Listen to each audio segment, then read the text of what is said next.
রাতভর তল্লাশি চলেছে। কিছুক্ষণ আগেও একজনকে নতুন করে উদ্ধার করা হয়েছে, আর ইতিমধ্যে ৩০ জনকে উদ্ধার করা সম্ভব হয়েছে। ভোর রাত পর্যন্ত ঘটনাস্থলে ছিলেন রাজ্যের মন্ত্রী এবং আমলারা। মুখ্য সচিব, স্বরাষ্ট্র সচিব যেমন ছিলেন, তেমনি স্বাস্থ্যমন্ত্রী, পুর নগর উন্নয়ন মন্ত্রী, ক্রীড়ামন্ত্রী এবং দমকল মন্ত্রী তারাও উপস্থিত ছিলেন। একেবারে পুঙ্খানুপুঙ্খ ঘটনার উদ্ধার কাজের বিবরণ তারা পৌঁছে দিয়েছেন মুখ্যমন্ত্রী শুভেন্দু অধিকারীর কাছে।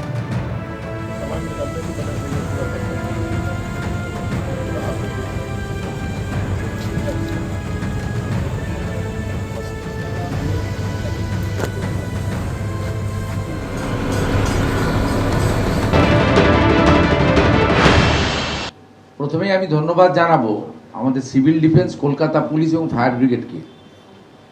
তারা যদি কুইক রেস্কিউ লোকাল লোকেদের নিয়ে না করতেন, তাহলে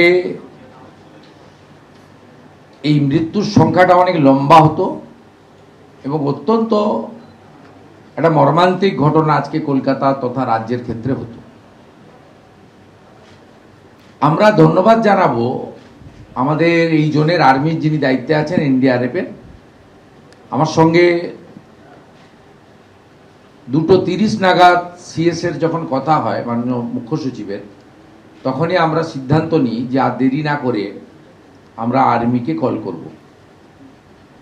প্রসেস কমপ্লিট হওয়ার আগেই তারা কিন্তু আর্মিকে এবং এনডিআরএফকে পাঠিয়ে দেন। 1 ঘন্টার মধ্যে তারা 3:15-20 থেকে পুরো রেস্কিউ অপারেশনে হাত লাগান।